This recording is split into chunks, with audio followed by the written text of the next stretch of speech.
பாருங்க.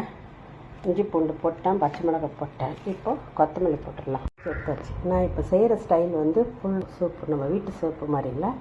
ரொம்ப வீட்டு போகிறவங்களே சொல்லுவாங்க. டேபிள் ஸ்பூனில் எண்ணெய் காஞ்சிச்சு, பட்டை லவங்கம் ஏலக்காய் இந்த எல்லாத்தையும் நம்ம போட்டு வதக்கிடலாம். கூடவே மிளகு வெடிக்கும் பார்த்து, சீரகம் ஒரு ஸ்பூன், ஒரு பச்சை மிளகாய், பொடியாக எண்ணெய் எடுத்துனா பூண்டு, கறிவேப்பிலை எல்லாத்தையும் சேர்த்து வதக்கிடலாம்.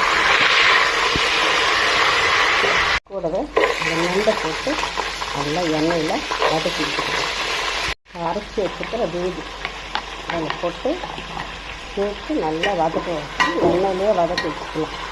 வதக்கிடலாங்க.